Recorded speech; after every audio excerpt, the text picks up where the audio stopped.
তুমি কখনো দেখেছো কিছু কিছু মানুষ অতিরিক্ত ভালো হওয়া সত্ত্বেও সবার কাছে অবহেলিত, কিন্তু কিছু কিছু মানুষ খারাপ হওয়া সত্ত্বেও সবার কাছে প্রিয়। এই বলে তাই নয় যে তোমাকে অতিরিক্ত ভালো এবং অতিরিক্ত খারাপ হতে হবে। তোমাকে জাস্ট আজকের বলা টিপসগুলিকে কিছু কিছু জায়গাতে কাজে লাগাতে হবে, তারপরে বুম। না হলে সারা জীবন তোমাকে শুধু সবাই ব্যবহারই করে যাবে। তাই যাদের দরকার তারা দেখো, আর বাকিরা আসতে পারো। নাম্বার 1, সবার সাথে কয়েকদিন অতিরিক্ত ভালো করে ব্যবহার করে দেখো, সে তোমাকে হালকা ভাবে নেবে এবং তোমাকে ব্যবহার করতে শুরু করবে, কারণ সে বুঝে নেবে তুমি তো বোকা নরম সরম। বেচারাকে একটু প্রেশার দিলে সব কাজ করে দেবে। তাই সবসময় সবার হাতে এতটাও হ্যাঁ মিলিও না যে তোমাকে সে দুর্বল মনে করতে লাগে। নাম্বার 2, যতক্ষণ তুমি কারোর কাজে লাগছো তার কাছে তুমি ততক্ষণ ভালো এবং সে তোমাকে ভালো চোখে দেখবে। যখনই তুমি তার কাজে লাগা বন্ধ হয়ে যাবে, তারপর তুমি যতই ভালো হও না কেন তার কাছে তুমি খারাপই থাকবে, কারণ তার যেটা দরকার ছিল সেটা তুমি করতে পারছো না। তাই কারোর কাজে এতটাও লেগো না তোমাকে সে কাজের লোক মনে করে। নাম্বার 3, সবসময় এক কথার মানুষ হও। যেখানে কথা দিয়েছো সেখানে তোমার জীবন থাকতে থাকতে সেই কাজটা করার চেষ্টা করো।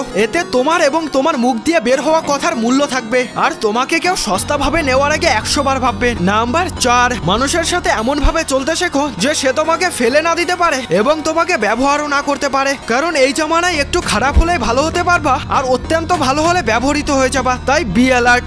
আর যারা এগ্রি করো তারা ইয়েস কমেন্ট করে যেও।